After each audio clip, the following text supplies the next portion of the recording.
Olá, eu me chamo Larissa Bruna, estamos em mais um episódio do podcast Alon Conexão Técnica. Eu estou aqui com a minha queridíssima sócia e parceira de vida, Priscila Elton.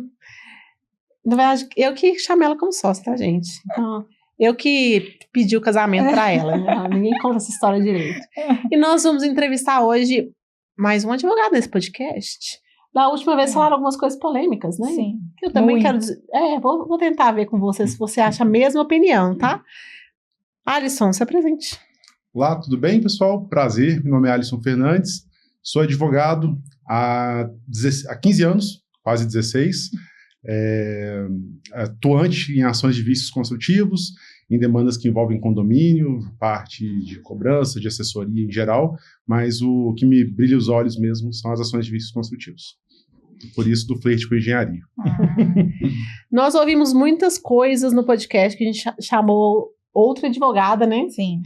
E eu gostaria de saber, vamos começar com uma pergunta polêmica. Já tá? vai pra polêmica, Já vai ela começar não polêmica. vai nem devagarinho. Quando você recebe um laudo, você recebeu um laudo da Alon, você gosta daqueles laudos que fala assim, ó, o problema é esse, ou você gosta de um laudo que vai explicar o motivo do problema, contextualiza, entra com a norma? O que você acha dos tipos de laudo que você já recebeu ao longo aí dos seus processos? Bom, eu, né, até por gostar muito de entender o que constrói, como funciona, qual que é a lógica, gosto muito do laudo bem construído, da coisa bem fundamentada, ensaios, os testes que normalmente vocês fazem muito bem, mas sendo muito sincero, o juiz do processo ele vai na conclusão.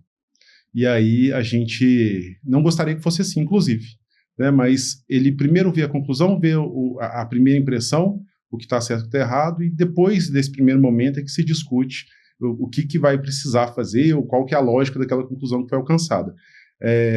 Eu acho que é o meio termo, para ser sincero, sabe? Não é de ser não é ficar em cima do muro, mas o laudo muito extenso, ele acaba se perdendo.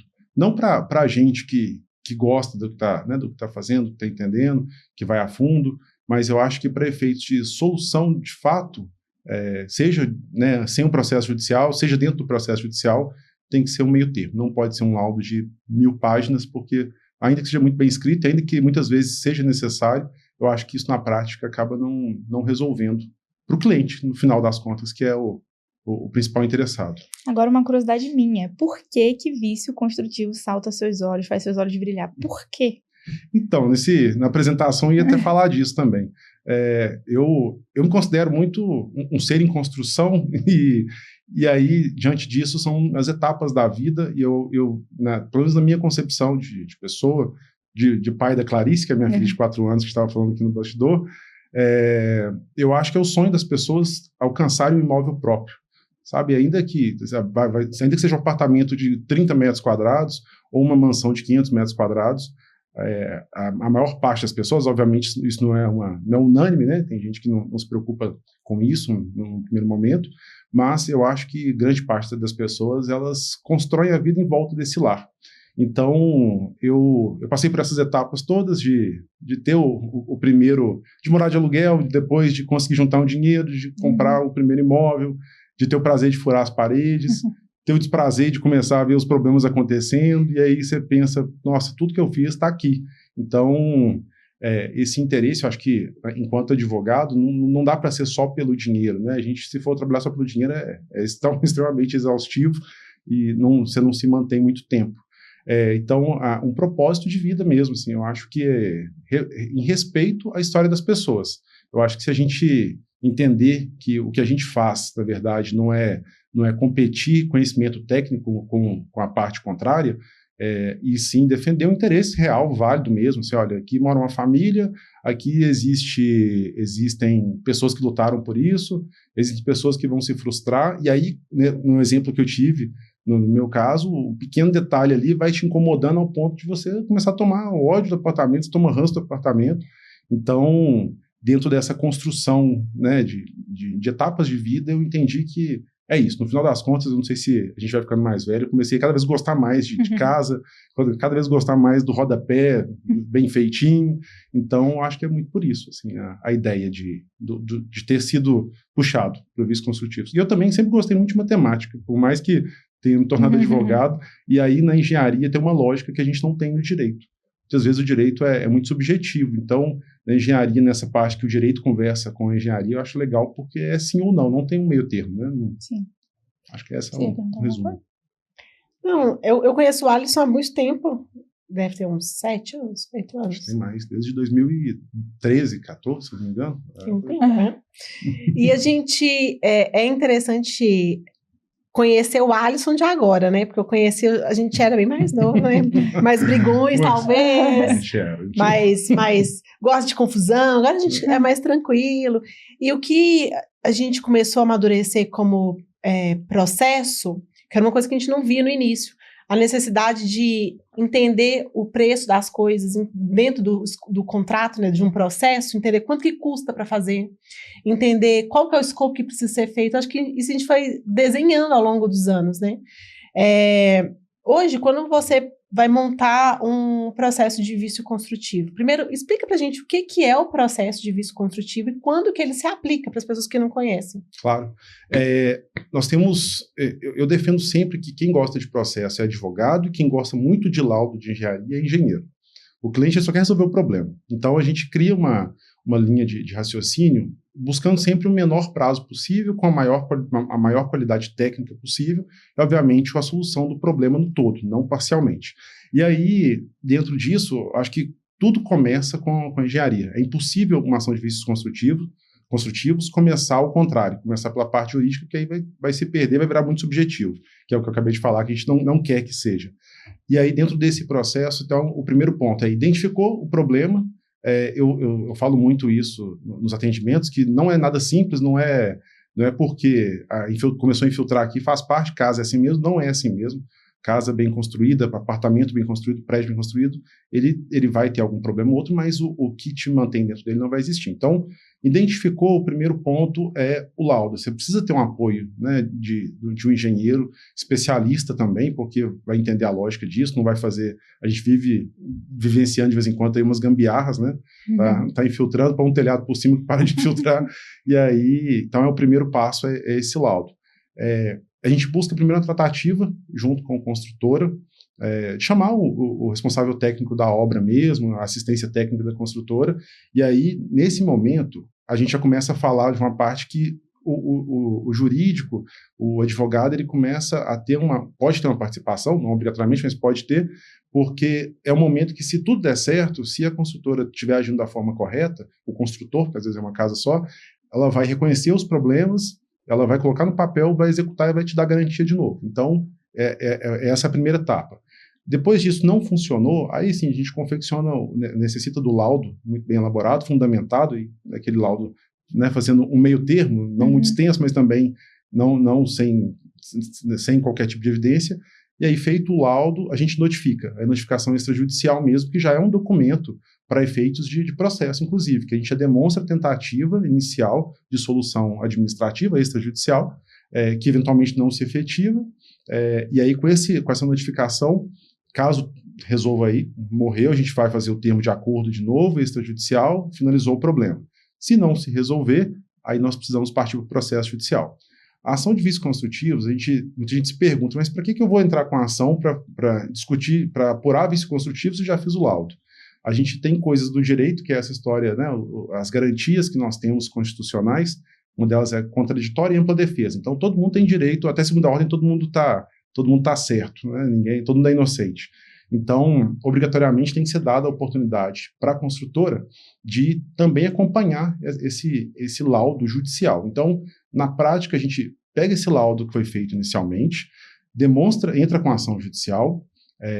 Nós adotamos, né, dentro desse tempo que nós já temos de vivência, a gente fazia um modelo de ação inicial. Hoje a gente trabalha muito com produção antecipada de provas, até para explicar para o juiz que, olha, eu não estou falando que eu estou 100% certo, eu não estou querendo dano moral, eu não quero nada além do que é justo, eu só quero que na justiça mostre aqui por A mais B o que está certo. Quem é o responsável, né? Quem é o responsável. E aí, nessa ação de produção antecipada de provas, ela é muito interessante, a gente tem utilizado muito, é uma previsão nova do Código de Processo Civil, em alguns pontos, né, porque antigamente não existia, porque é uma ação que, primeiro, não permite defesa, então aquele medo que todo mundo tem do processo durar 30 anos e para lugar nenhum deixa de existir, e não permite recurso também.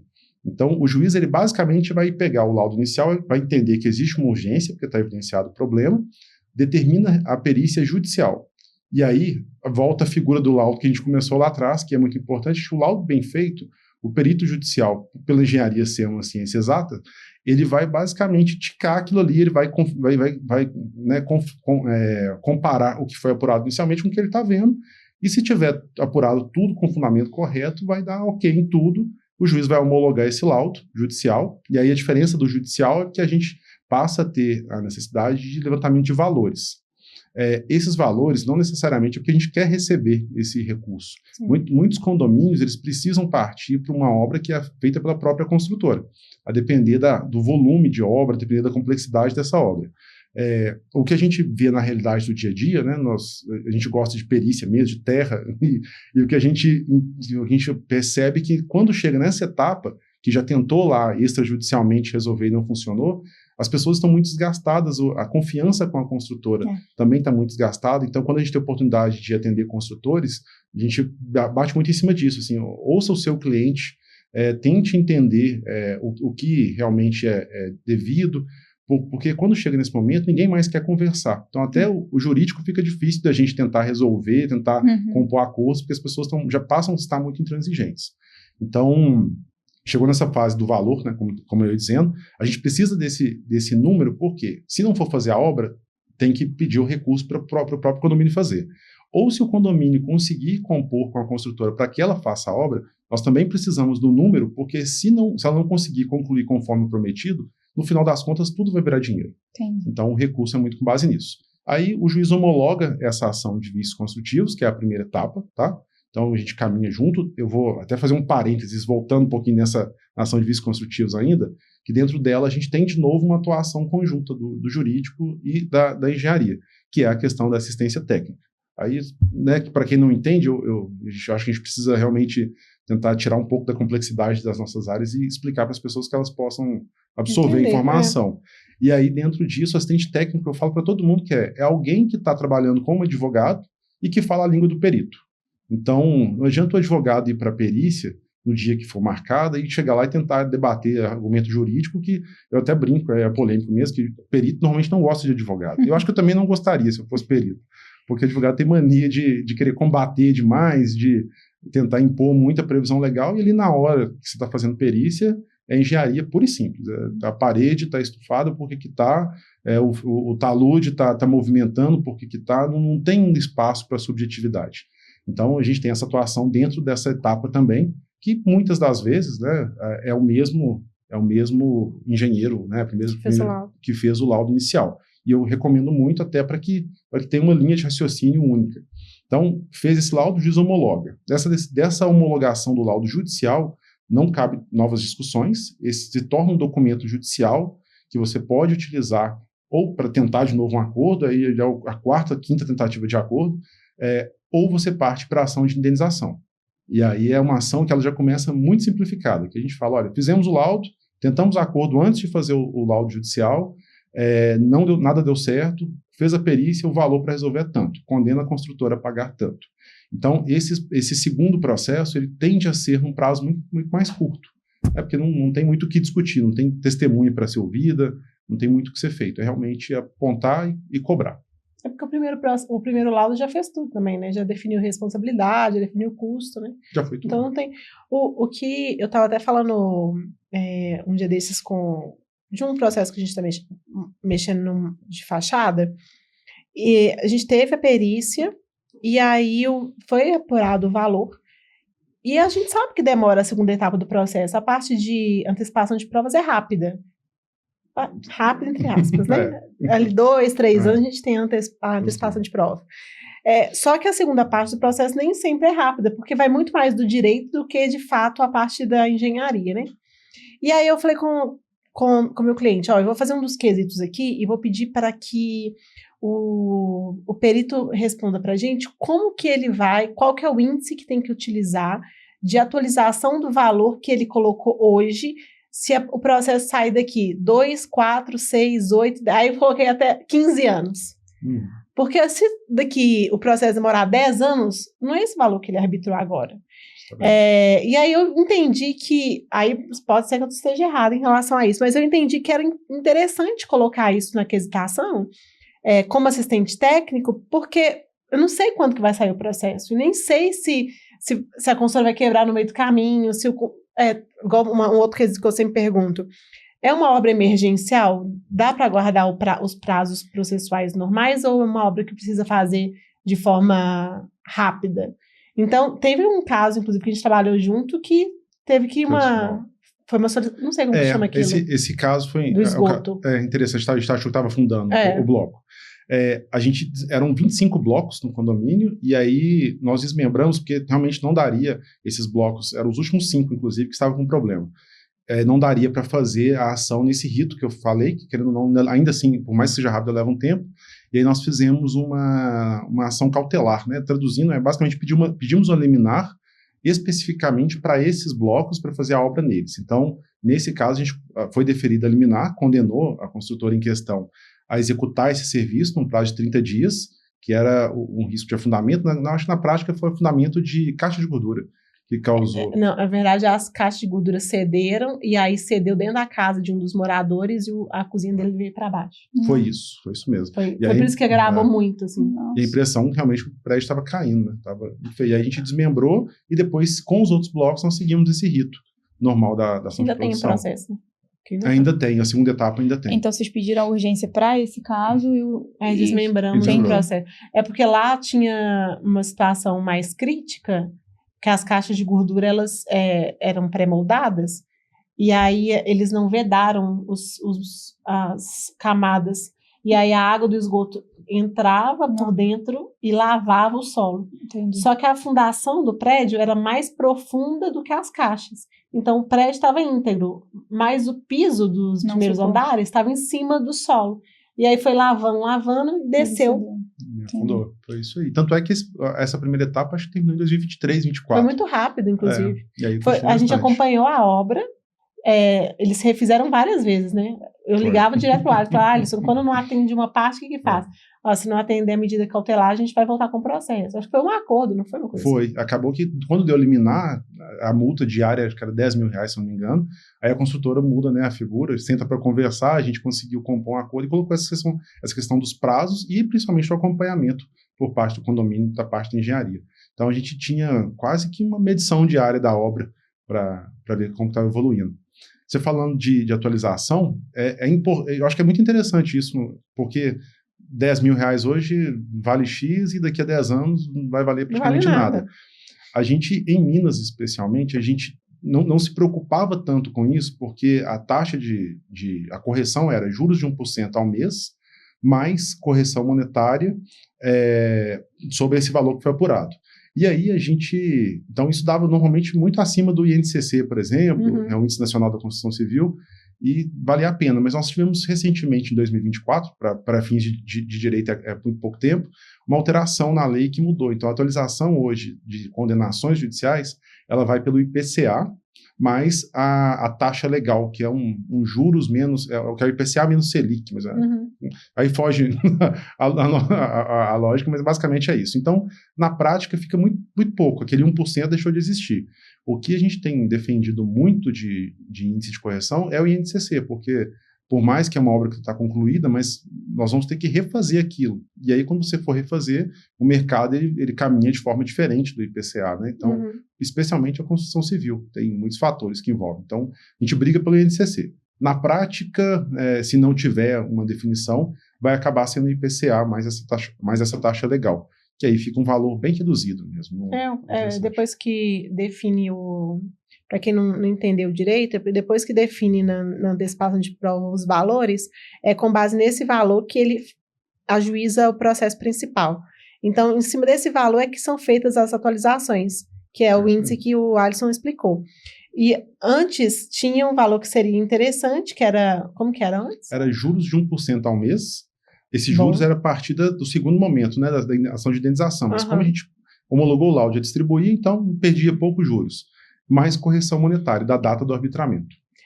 Agora mudaram os índices. Isso é importante porque a ação é 800 mil. Só que eu orcei isso em 2010. A gente está em 2026. Pode ser que esse valor nem consegue mais cobrir a obra. Na prática... E tende a piorar outros aspectos da obra também, né? Isso é um assunto que ia ser uma pergunta que eu ia te fazer agora. Eu fui numa perícia essa semana, acho que foi segunda-feira, e eu queria saber se é cabível, né? É uma perícia, e nós fizemos a perícia em 2018. Nossa. Muito tempo. E saiu a perícia do perito em 2025. Então, demorou muito tempo. Antecipação de prova. Antecipação de provas ainda. E aí o síndico me fez uma solicitação que eu achei interessante. Eu nunca tinha feito, mas eu achei interessante.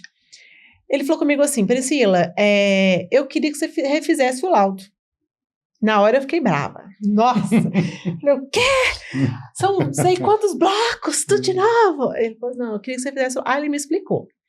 Quando a perita fez em 2025, no início de 2025, de fato há uma defasagem entre 2018, quando nós fizemos o primeiro laudo, e 2025. Há uma defasagem grande de tempo. E esse ano, 2026, né, passou ali 12 meses. E nós tivemos um grande problema que todo mundo está enfrentando, que foram as chuvas muito acima da média. Choveu em Belo Horizonte, esse último mês estava previsto para o ano inteiro. E piorou muito a situação, muito. E aí ele falou, Priscila, você concorda comigo? Eu falei, eu concordei. Você concorda comigo que os problemas que eram de vício construtivo, se não tivessem existido, esses problemas que aconteceriam novos, que não foram registrados em 2018, não aconteceria? Aí eu fui brava para a vistoria, aí eu falei, concordo. Aí ele, então, como que a gente vai continuar com o processo, sendo que os problemas se agravaram tanto por uma falha lá da concepção de 2010, quando o prédio foi entregue? Como que eu vou agora aceitar uma perícia de 700 mil, sendo que o que aconteceu com as chuvas esse ano piorou muito, porque se não tivesse o problema... Aí eu falei, não sei. Porque assim, nunca aconteceu isso. E aí ele falou assim, eu queria que você refizesse o laudo, eu queria que você contestasse 100% o laudo da perita, e pedisse, e fizesse o contraponto, 2018, 2025 e agora 2026. Já aconteceu isso com você? Já, e com uma frequência incrível.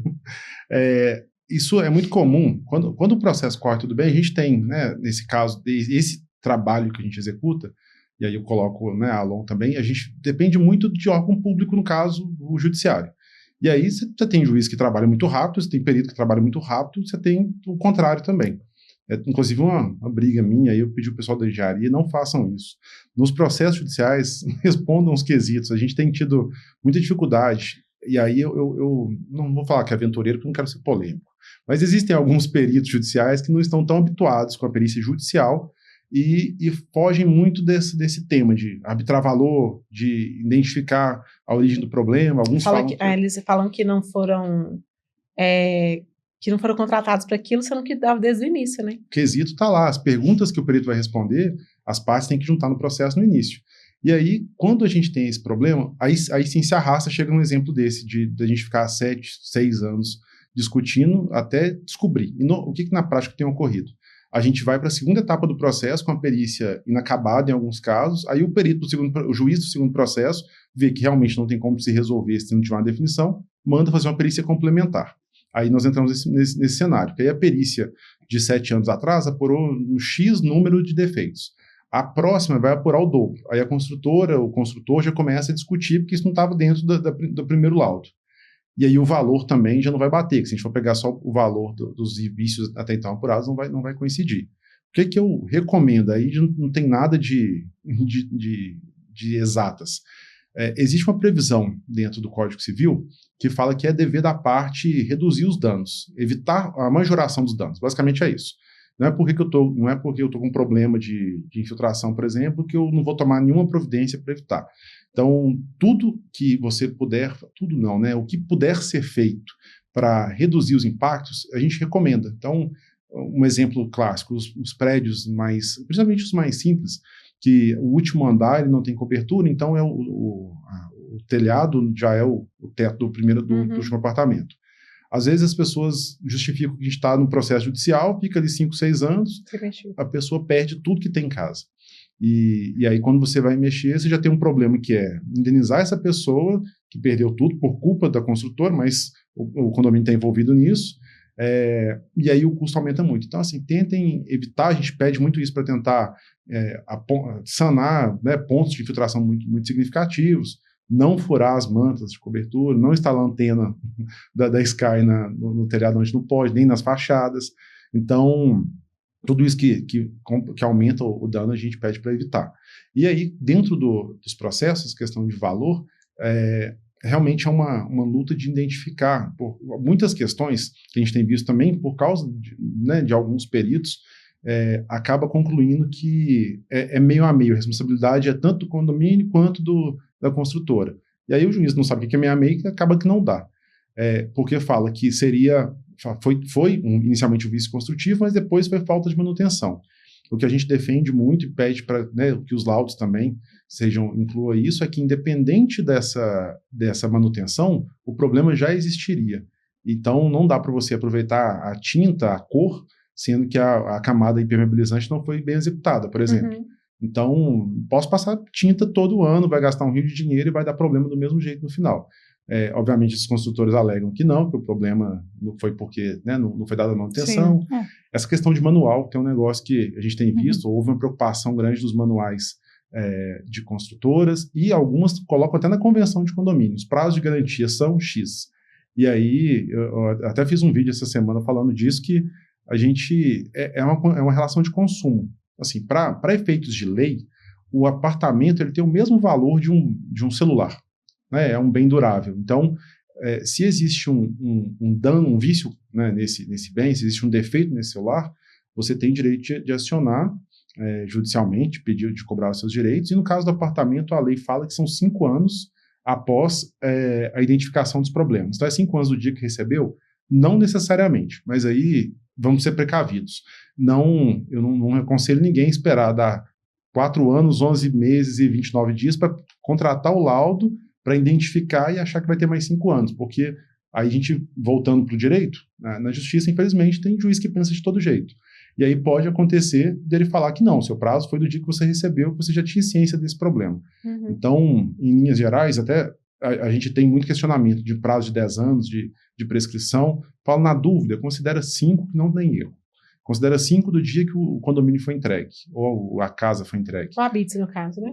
É porque algumas vezes o habite até sai antes, 2, 3 meses antes, a construtora faz a parte de entrega, demora um pouquinho para entregar o condomínio também.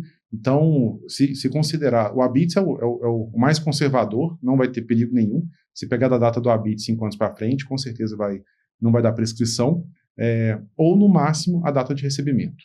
Se tiver um recebimento, isso eu né? ia falar, mas muitas construtoras não formalizam o recebimento. Até fiz um artigo esses dias lá no LinkedIn falando sobre isso.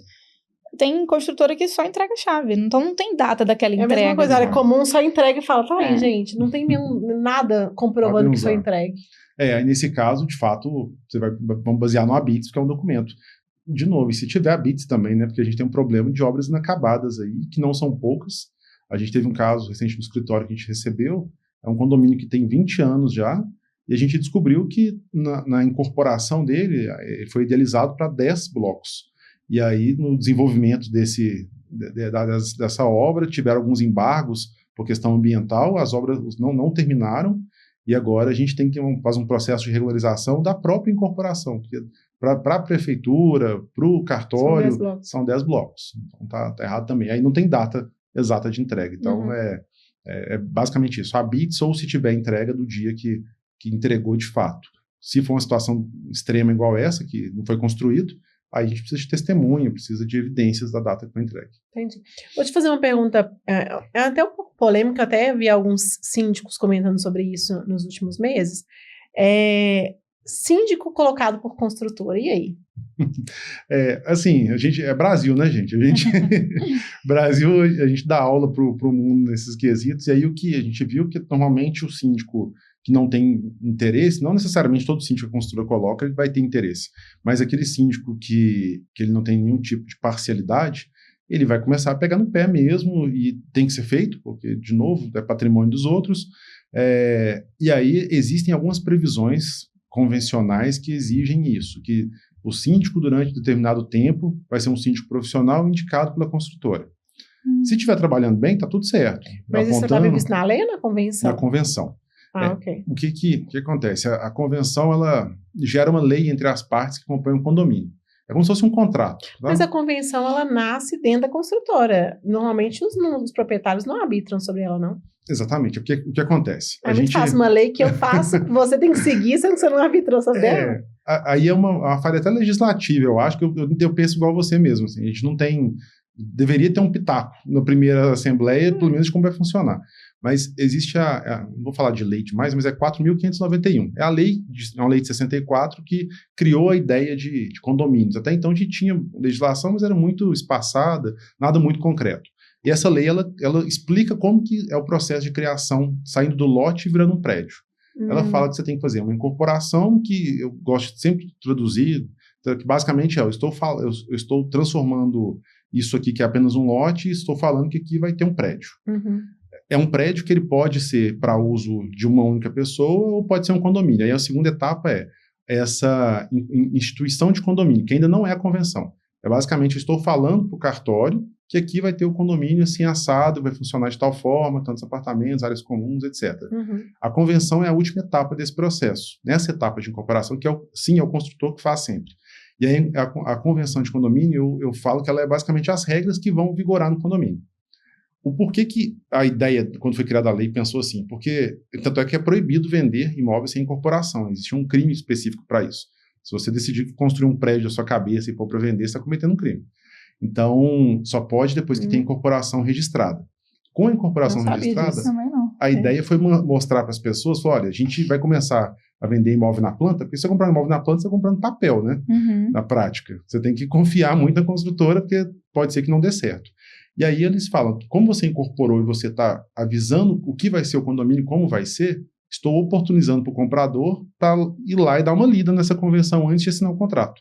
Por isso da obrigatoriedade de você ter a incorporação com todos os processos antes de pôr para vender. Porque senão seria fácil. Você põe para vender, vende, agora a lei que vai vigorar é essa aqui. Aí você surpreende as pessoas. Então, em termos técnicos, do ponto de vista jurídico, você deu a chance da pessoa saber o que está comprando. Ninguém lê. Tá? Eu quando fui comprar um apartamento, o advogado também não li, estava super feliz, só queria festa, fazer churrasco todo dia, então era o último problema que eu queria ver. E aí, o que a gente advogando muito para condomínio também, para condomínio e para condôminos. E a gente até fala que na nossa área é legal, porque como tem muita norma, então eu não preciso puxar sardinha para ninguém. Sim. Eu explico, se quiser aplicar ou não, aí já é com o síndico, já é com o morador. A exposição, doa quem doer, a gente coloca. E aí, no caso de condomínio, se você está vendo que o síndico começou a puxar essa sardinha, começou a não cumprir o que deveria cumprir, que é o básico, né? Tá na lei também, que ele tem que representar o condomínio, tem que manter a estrutura. Se não está fazendo isso, aí os condôminos conseguem se reunir e agir também. Seja convocando uma assembleia, algumas convenções garantem a possibilidade de 1/4 dos condôminos convocarem a assembleia, convocar e votar, porque eles podem convocar, criar pauta, por exemplo, para fazer um laudo para identificar se tem problema ou não, e obriga o síndico a cumprir, porque o síndico, por lei, é obrigado a cumprir as deliberações da Assembleia. É artigo 1348. É mal de advogado, acho que vai falar artigo. E aí, do Código Civil. E aí, dentro disso, se não funcionar, não conseguir convocar, aí é só judicial. E o juiz vai ver que o síndico está deixando de cumprir um dever. Tá? Essa convenção pode ser alterada em algum momento? Pode. Ela normalmente é difícil, porque o quórum previsto em lei é 2/3 para alteração de convenção, e normalmente as convenções dentro delas replicam esse mesmo quórum. Uma ou outra prevê um quórum menor, mas normalmente é 2/3 mesmo. Mas o pessoal tem feito muito aquela assembleia que fica aberta. Permanente. A permanente. A assembleia permanente é mais para conseguir a quantidade de votos, que aí você marca a primeira assembleia, colhe os votos das pessoas que estão ali a favor da alteração, por exemplo. Normalmente não dá, porque as pessoas não participam. Tempo atrás eu li alguma coisa que a média de participação em assembleias acho que é 16%, 20%, negócio assim. Muito pouco. E aí você vai fazendo novas assembleias dentro de um prazo de até 90 dias para tentar conseguir esses votos adicionais. Aí, se conseguir complementar os 2/3, você consegue fazer a efetivação da alteração. E lembrar, a alteração de convenção não é só a votação, você precisa levar isso para o cartório depois isso que também. Eu ia falar. Como que é o trâmite? E precisa de alguém que entenda para fazer essa alteração, não é coisa da cabeça do morador ali, né? Exatamente, porque a convenção, naquele processo que eu estava falando de incorporação, ela replica, tem um quadro NBR, que é de novo engenharia total, que é quando você vai levar o projeto para a prefeitura, antes de fazer a incorporação. Você só faz a incorporação, depois você tem um projeto aprovado na prefeitura. Então, o quadro NB, né, a gente habituou a falar, ele é repetido na incorporação, na instituição de condomínio e na convenção, que toda convenção tem um quadrinho que fala das frações ideais. Aquilo ali foi um engenheiro que fez, antes de se imaginar o nome do prédio. E aí, tem muita gente que faz alteração e altera isso também, então o cartório não aceita, ele não registra essa conversão de condomínio. As pessoas que vão assinar a alteração, elas têm que ser proprietárias também, condôminos, né? Que condômino coproprietário. Então... inquilino não pode. Inquilino não delibera, só se tiver uma procuração da pessoa, mas do proprietário. Mas quem decide a alteração vai ser sempre os proprietários mesmo. E aí faz o processo de registro no cartório de registro de imóveis, aí está valendo para todo mundo, inclusive para pessoas que não moram no condomínio. Porque se você fizer a alteração da convenção mais ou menos, até que alcança o quórum às vezes, mas não registra, uma pessoa que comprou o apartamento depois, ela pode falar que não estava sabendo disso. Eu fui lá no cartório, não tem essa convenção registrada lá. O que vale é o que está no cartório. Cartório é para dar publicidade. Entendi. Uma outra pergunta que eu tenho, aí até um caso que aconteceu com a gente numa obra de fachada, proprietários que moram em coberturas ou em áreas privativas pode não deixar entrar no apartamento e fazer manutenção? Somente, poder não pode, acho que a resposta é bem taxativa. Mas isso mesmo. tem que estar na convenção, né? Que a manutenção da fachada feita pelo acesso tem que estar na convenção, ou não? Tem que estar na convenção, mas existe previsão legal também, que dentre os deveres está o de garantir acesso do síndico, para sempre que precisar. Na prática, a pessoa fala, não tem jeito, ao invés de colocar esse balancinho aqui, você monta um andame 30 andares de altura e você faz por fora. Fez isso. Ninguém vai passar dentro da minha sala que acabou de informar. E nesse caso, não deixou, não permitiu, a convenção permite, qual é a providência? Briga, só processo judicial. Eu falo, ninguém precisa brigar depois que inventaram a justiça. O cara não deixou e a gente teve que montar o andaime com custo extremamente caro. Assim, a gente recomenda, faz uma notificação formal, tá? Não precisa ser nada muito rebuscado, mas faz uma notificação. Olha, você é obrigado em razão da convenção de condomínio, que te obriga por tal motivo, artigo tal, e se você não liberar, nós vamos ter que acionar judicialmente. Mas isso é um processo rápido? Normalmente a gente procura fazer isso por meio de liminar também, então costuma ser rápido. Porque como são obras, normalmente você vai mexer em fachada, está infiltrando, está dando problema, está tendo desplacamento, então o juiz, você evidenciando isso, né, tem evidências do desplacamento, que há risco, ele dá uma liminar e obriga a pessoa a conceder o acesso. Mas o que você considera rápido? Não, é rápido mesmo. Isso aí, 30 dias, mais ou menos, você consegue uma liminar. 30 dias para uma obra em andamento já é muito. Porque teve o caso que a gente está falando, o cara falou que ia cortar as cordas. Que isso? Não, é caso de polícia, né? Não, aí para não ter problema com ele, a gente montou o andaime. Aí o problema disso é o custo, né? Porque aí ele um custo extremamente alto, um custo que ninguém estava esperando. E foi um Deus nos acuda. Sim, teve que fazer uma nova reunião, chamou os moradores. Mudou todo o cronograma de obra. Coisas que a gente não estava considerando, a gente passou a ter que considerar. Porque você instala o andaime, depois você vem tirando e vai tendo que tapar um buraco que não existia, que você utilizou para fixar o andaime.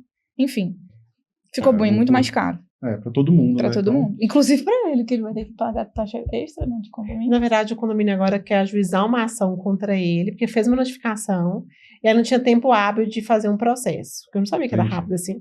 E aí levantou todos os custos para mostrar que teve um aumento de custo por conta dele e quer repassar o custo para ele. Nem sei se pode fazer isso. Não, poder pode. E até um ponto, dá para especificar, né, que depois eu falo 30 dias, aqui no meu estado é 2 anos. A liminar, para ser analisada, a gente está falando um cenário muito de Minas, São Paulo, Rio também, está mais ou menos dentro desse prazo, Espírito Santo é um pouco mais lento, mas aqui a gente consegue análise dessa liminar. Então, bem feita a liminar, bem fundamentada, os juízes tendem a deferir, porque não tem prejuízo para ninguém, é só precisa resolver uma obra.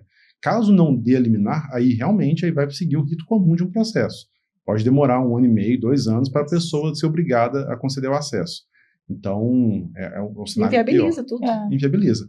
E aí, dentro dessa questão de ter que impor à pessoa o dever de restituir, existem dentro do Código Civil também, conceitos que falam de forma genérica que todo aquele que causa um dano a outro é obrigado a indenizar. Então, você classificando isso como um dano que foi causado, porque a pessoa sabia que tinha jeito de fazer por lá e não fez, aí ela pode ser acionada e ser condenada a restituir esse valor. É um desgaste, né? Aí é muito... A gente, né, dentro dessas evoluções que a gente teve das perícias, a gente começa a preocupar muito em... Essa palavra eu nunca vou conseguir falar, mas que é manutenabilidade. Manutenabilidade. Isso aí é importante, e é uma preocupação que às vezes não tem. Tem prédios maravilhosos, muito bonitos, que não tem uma escada para acessar a cobertura. Eu tenho um prédio que eu acho lindo, maravilhoso, mas eles fizeram a fachada tá aqui do prédio, e aí tem o último apartamento tem uma varanda enorme. Eu pensei, como que faz manutenção dessa fachada? Porque a corda não vai fazer isso aqui para poder entrar por baixo. Aí o consultor falou assim, é mesmo. Bem pensado. Aí eu falei, como assim, gente? Como assim? E agora? Como que faz? Não faço. Então esse é o ponto. A gente vê muito, assim, no início das primeiras perícias eu ainda me aventurava nos alçapões aí, tem coisa que nem caibam mais também, mas telhado, essas coisas, então platibana, pontos de ancoragem, aí já é dica para construtor mesmo, assim. É um negócio que fica muito barato durante a obra, assim, não vai te onerar. Barato não, é caro. Não, durante a obra, para fazer depois é caro, só que é um caro que tinha que ser previsto no orçamento. E que evita problemas judiciais no futuro.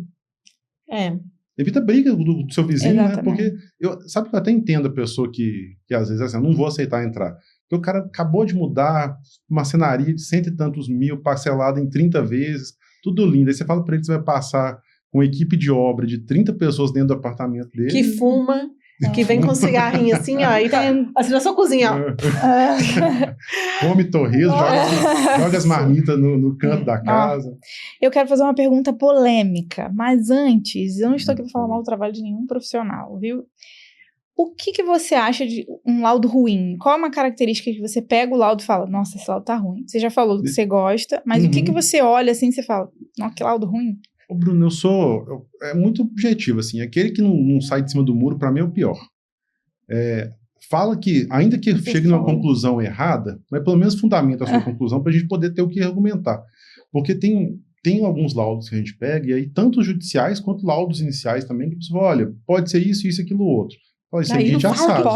Pode ser isso. Não, pode ou então ser ou.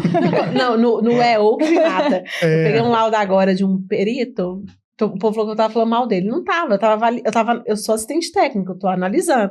Aí ele falava assim, ó, pode ser um rompimento de estrutura, mas pode ser uma fissura de retração, mas pode ser uma falta de manutenção. Pode ser o quê? E são coisas totalmente opostas, não estão ligadas o que ela tá são responsabilidades diferentes, né? Eu acho que esse é o profissional que atrapalha. E aí, se a gente for parar para pensar que ninguém tá fazendo laudo porque é bonito fazer laudo, você atrapalha a pessoa, você atrapalha o cliente, você atrapalha o mercado como um todo, que isso gera custo, isso a construtora passa a ser mais acionada, o construtor também. Então, assim, se você conseguir fazer um laudo, eu acho que os ensaios, principalmente, assim, eu gosto muito daquelas câmeras que vocês usam, da tinta, que evidencia, claro, assim, uma criança de 5 anos, olha, eu joguei a tinta que saiu lá, aqui que tá o problema, pronto.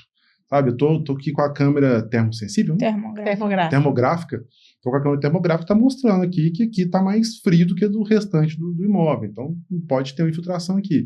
Então, eu acho que é isso, se preparar. Assim, até um ponto. Quer trabalhar com patologia, não é o mesmo serviço de construção, não é canteiro de obra.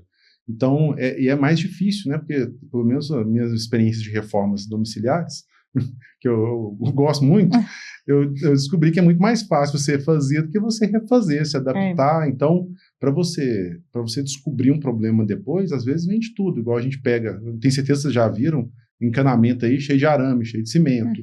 Né? Na minha casa. Não, o engraçado, meu marido fala assim, quem que fez a vistoria de recebimento desse apartamento? Aí eu falei, não sei. Foi irresponsável. Aí, porque teve uma vez que choveu muito, muito, e aí a calha estava toda entupida com o resto de cimento, e voltou, encheu a sala de água, a água foi para o elevador, caiu no andar de baixo, molhou o hall, estourou tudo. Aí chegamos em casa, o Pedro tá assim, eu falei que tinha material dentro de cimento, sei o quê. Aí o consultor chegou lá em casa. Nossa, gente, vontade de matar esse dia. Ele falou assim, ó, esse material não é meu. Eu falei, meu amigo, Eu estou pintando e fazendo papel de parede. Quem que construiu? Você. Quem que mexeu com cimento? Foi você. Como que esse material é meu? Alguém colocou aí dentro. Eu falei, só faltava Eu falei, você acha que eu ia pegar o meu dinheiro, rasgar e colocar aí dentro? Só pra esperar dar ruim? Só pra esperar ver sua cara aqui? Aí ele falou assim, então a gente vai pagar. E é incrível, esses negócios costumam aparecer normalmente na noite de Natal. A gente teve, coincidentemente, um ano... de casa. Nossa. Acho que foram uns 2, 3 clientes, condomínios, que vieram, olha, a gente vai ser processado, a casa do cliente, da casa do morador, encheu de esgoto e tava com a família inteira. É porque tá todo mundo em casa, né? Aí a rede fica cheia. Aí chove, aí o esgoto volta. Vai que vai. Mais uma pergunta pra gente ir pro nosso quadro final do podcast. Você trabalha com construtora? Trabalho.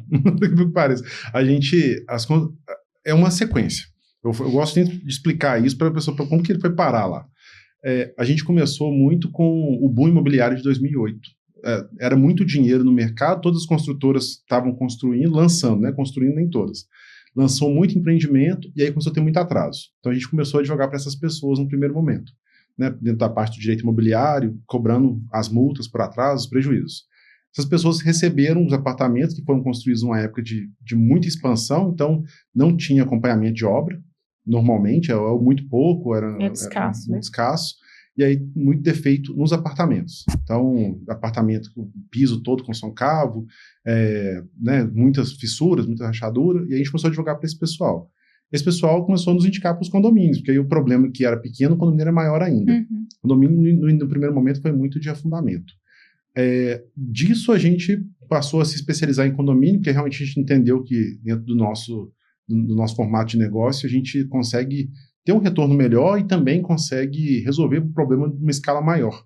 É melhor eu resolver a parte de fora que resolver a infiltração da parte de dentro. Com isso, a gente, né, no mercado, você está fazendo perícia, você está conversando com as pessoas. Eu defendo muito que a gente não tem que ficar batendo nos outros, enfiando o dedo na cara dos outros. Depende dos outros. Não. Já tivemos uns episódios, eu lembro até hoje, a Priscila perguntou pro cara se ele era engenheiro, ele tinha 40 anos de engenharia. Mas, não, tá vendo? Ele lembra. Ele me ligou chateado. Foi interessante, que eu acho que ele nunca tinha ouvido isso. Ele me ligou, ele falou isso de mim. Eu falei, não é pro coração, não. É que você tava falando umas besteiras aquele dia, você mereceu. E aí, a gente passou por essa parte e as construtoras, algumas passaram a nos procurar. Falaram, olha, eu quero evitar problema. Porque, logicamente, é muito pior. Assim, muito pior. Se a pessoa se dispõe a construir profissionalmente e quer viver disso, não dá para fazer mal feito. Porque a conta vai vir. Assim, a gente viu muito aqui em Minas, a gente tem Lagoa Santa, Alphaville, que começaram a se desenvolver mais e as pessoas começaram a construir mansões, mas maravilhosas, que não tem uma fundação mínima, sabe? Não tem um processo. Tem estrutura, né? Esteticamente lindo, funcionalmente péssimo. Exatamente. Então, assim, e muito. E aí essas pessoas, as construtoras, começaram a nos procurar. Então, basicamente foi essa a história, né? Para chegar na construtora. Mas, assim, no fundo do coração mesmo, eu acho que pelo aquele motivo do início de valorizar tanto a conquista das pessoas da casa própria, eu ainda não sou muito apegado ao condomínio, sabe? A gente foi um pouco na contramão disso. Porque, assim, eu sou engenheira, nós somos engenheiras. E eu entendo que atuar só na ponta, que seria os proprietários, os síndicos, é muito pouco para engenharia. Porque a gente pode atuar prevenindo, sabe? A gente pode fazer de fato engenharia, né? Então a gente migrou muito para a parte de construtora, migrou muito para essa parte de consultoria, de projeto. Para corrigir os problemas no início. Para que não aconteça o problema, né?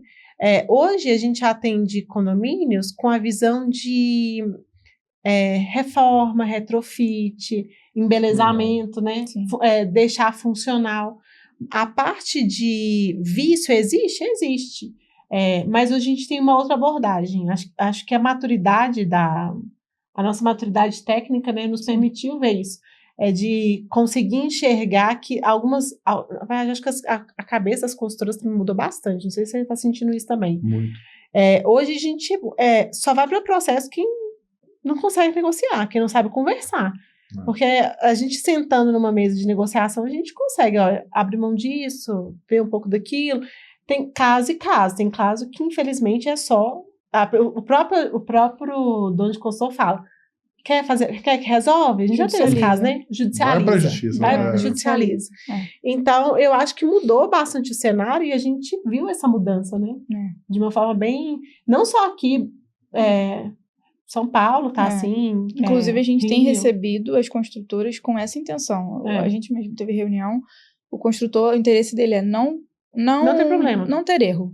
Ele quer que a gente identifique na etapa de construção ainda e projeto onde está a falha, onde eles não estão seguindo a norma, para que não aconteça erros que possa levar para a justiça. Até porque a gente não tem mão de obra mais. É um problema, né? É um grande problema. Imagina, eu executei, não fiz certo. E agora eu preciso colocar alguém. Não tem alguém. Não tem esse alguém. Não acho. Não tem mais. Não tem mão. Você faz as coisas na sua casa, você acha, gente? Não. É muito difícil. Eu tenho um pedreiro que eu não indico pra ninguém. Não é porque não é bom, é porque eu não quero perder ele. Deixa guardadinho, mas é muito difícil. É difícil. Assim, é muito difícil. Comprometido é difícil. Eu tenho uma última pergunta polêmica. Essa pergunta, na verdade... Você gosta de uma polêmica? Na verdade, essa pergunta fazem pra você na sua caixinha lá sempre. E a gente levou para o outro podcast que tinha uma advogada. Esquadria de fachada. De quem que é a responsabilidade de manutenção? Isso aí né? É o seguinte, os manuais, tem que ter manual. O manual fala do tem que ter manual! Do tal do silicone lá, que você tem que passar todo ano. Né? Quando não tem manual, não tem como a pessoa executar. Mas, em tese, essa aplicação, essa vedação, ela é da unidade, tá? Tanto é que vem nos manuais das unidades. Ai, que felicidade, alguém concordou comigo! Quando a obra está perfeita, um cenário que é difícil a gente achar, mas existe, então vai estar dentro do manual das unidades, tem que fazer silicone. Agora a parte externa, até mesmo porque você tem que ter uma padronização, aí é do condomínio, mas você sobra muito pouca coisa quando você tem a parte de permeabilização e está bem assentada a esquadria, dificilmente você vai ter algum problema. Né? Aí você pode ter problemas que levam à esquadria, mas, por exemplo, é um problema de revestimento. Aí, de novo, aí já é do condomínio mesmo, não tem discussão.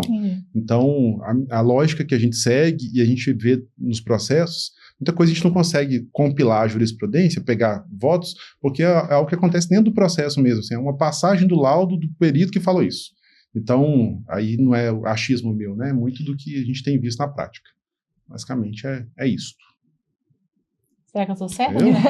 É porque isso já virou uma discussão. Teve uma vez que eu perguntei isso no Instagram. A menina falou assim, você está perguntando isso para poder causar polêmica? Eu falei, não, porque eu realmente acho que é do morador. Como que o morador vai fazer manutenção, gente? Fazendo. Na minha casa, por exemplo, eu faço manutenção. Eu faço manutenção de telhado, eu faço manutenção da janela por fora. A Jéssica está aqui também assistindo, ela faz manutenção da casa dela com telhado. Você mesmo não? Ela mesma. Ela faz tudo, minha filha. Ela faz tudo. Ela coloca a mão mesmo. Se você precisar de um piso de concreto pra garagem, ela tá ótima. Você falou que tá ruim de mão de obra? Que é mão de obra aqui? Não sei. E eu gosto de obra, viu, gente? Vamos fazer algo com a gente, ó. Próximo projeto, 2027. Vamos construir, gente. A gente precisa de um projeto, a gente mesmo pegar e a gente fala como é que é errado. Então, nós vamos mostrar como que faz. Então. É isso? Então, eu não vou falar que existe o projeto de sair um prédio. Mas todo mundo falou assim, quando você fizer o seu prédio, todo mundo fala isso comigo, eu quero ver você aplicar tudo que você cobra. Aí eu falei, vamos tentar. Vamos ver se é viável. Pode ser que eu chegue no final da conclusão do meu projeto e falo, não consigo. Gente, não consigo fazer. Então, aquilo que eu expliquei para vocês, é para desconsiderar. Mas eu trabalhei com obra, né? Eu não nasci na patologia, eu vim de obra. Eu fiz obra durante muito tempo. Você foi assistência técnica também, né? Foi assistência. Eu fiz obra. Primeiro fiz suprimentos, aí fiquei na direcional com suprimentos e qualidade. Depois eu fui para obra mesmo. Lá no canteiro de obra, concretagem zona, estava lá em obra. Fiquei em obra 3 anos. Depois eu fui para assistência técnica da minha obra. Me lasquei. Difícil demais assistência técnica. Agora eu realmente sei o que as consultoras sofrem. Porque é muito difícil a assistência técnica. E depois eu fui para obra de novo, para fazer shopping, fazer obra de shopping, que é outro universo totalmente. 24 horas. O horário da noite ainda estava acordada, então é outra vida. Então, eu vim de obra, eu sei como que é obra, porém, eu nunca fiz uma obra minha. Eu sempre fiz uma obra que outro projetou, outro gerente me falava, outra pessoa falava. Nunca fiz assim, vou fazer uma obra que usar o recurso técnico que eu tenho de engenharia aqui da minha cabeça. Projeto seu, né? Então, quem sabe 2027 eu faça um reality show falando assim, gente, vamos Pelo ver amor de Deus, gente, não dá ideia não, porque ela bota o negócio na cabeça. Já tá na minha cabeça há muito tempo. Construindo meu próprio prédio. Vamos construindo conforme a norma. É viável? Oh, meu Deus. Ou a norma que precisa de revisão? Pode ser isso também, não pode? Pode ser, que vai que quem fez nunca foi pra obra também, né? Pode ser. A gente só vai saber fazendo. Então, por exemplo, aquela infiltração, aquela impermeabilização que deixa a gente nervoso, que sempre infiltra, vou fazer. Vou contratar o melhor projeto de impermeabilização que tiver. Se der errado, talvez a gente tenha que mudar a norma. Não é não? Meu Deus. Quer participar do nosso reality show? Tô dentro, carregar peso, sem fazer. É isso, assim, a ideia do podcast, Alisson, desde o início, a gente vai convidar novamente, queria muito conhecer sua sócia, eu não conheço a sócia. Vanessa, né? Não, com certeza. Pessoalmente não conheço. Quando eu fui conhecer, ela estava grávida. Ela acabou de nascer, o neném dela. Ela tá grávida de novo? Não, ela teve o segundo. Ela teve... é verdade, você foi conhecendo o primeiro, ela teve o segundo bebê agora. Então, eu queria muito ter essa troca de experiência, porque o objetivo, igual eu falei com o Gabriel mais cedo, é a gente trocar conhecimento e as pessoas se conhecerem, né, da engenharia. Muita gente que assiste ao canal da Alon, ou assiste meu Instagram, ou me vê no LinkedIn, não conhece o Alisson, não conhece que você é advogado, não conhece que você mexe com a parte condominial, não conhece o porquê você trabalha com essa área. Então, o objetivo é que as pessoas conheçam os nossos convidados, né? E vejam o ponto de vista, porque pode ser que, eu acho que eu gostei mais do perfil da primeira convidada para advogar. Não, eu acho que eu gostei mais do perfil do segundo advogado. Para a gente conhecer o que a gente tem no mercado, né? E isso fez com que eu vou falar por mim, né, como empresária, eu me tornar uma empresária melhor conhecendo pessoas, né? Eu sei esse é o perfil de trabalho. Tanto é que eu preciso de alguma coisa. Alisson, esse aqui é seu perfil. Alisson, como que a gente vai brigar para conseguir chegar nessa solução? Não, quando eu falo brigar, é trabalhar em conjunto para a gente chegar nessa solução. Eu te agradeço muito por ter vindo aqui hoje e queria que você me falasse onde que os clientes te encontram, quais os tipos de serviço que você consegue oferecer para o mercado. A câmera é sua, cara. Prazer todo meu, primeiro. Foi muito bom estar aqui. Eu cheguei meio travado. Por mim, fico o resto do dia agora. Meu escritório, meu e da Vanessa, minha sócia, é Scheimer Fernandes Advogados. Nós temos as redes sociais, estamos no Google. O telefone de cabeça eu não vou lembrar, mas eu... que depois a gente coloca aí embaixo para vocês. Obrigado, isso vai ajudar muito. E as nossas áreas de atuação, hoje o escritório, nós temos advogados em todas as áreas. O Alisson... Gosto muito da parte de vício construtivo, direito imobiliário, direito condominial, então é um braço do escritório que eu toco. Mas nós temos direito de família, temos direito trabalhista, recentemente direito criminal voltado para esses clientes já da carteira, então conseguimos atender em todas essas frentes mesmo. Você falando até para finalizar essa questão de conhecer, eu concordo, eu sempre fui muito low profile, eu achei que conseguiria mover o mundo fazendo meus processos lá no escritório guardadinho, e a gente precisa contribuir, conhecer outras ideias, outros advogados, outros colegas, então, outros engenheiros, para a gente poder, né, montar uma base nova de conhecimento, não só aquilo que a gente está estudando nos nossos escritórios, nas nossas empresas. Então, isso para a gente é muito valioso também. Eu estou muito feliz de ter sido convidado.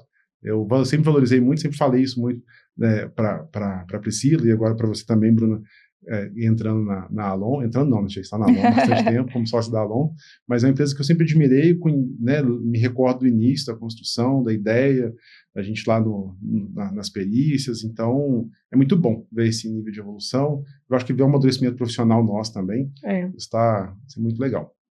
É isso. Obrigado. Obrigada a você por assistir a gente mais uma vez. Espero que tenha mais. Aguardamos vocês nos próximos. Tchau. Tchau, tchau. Tchau, tchau.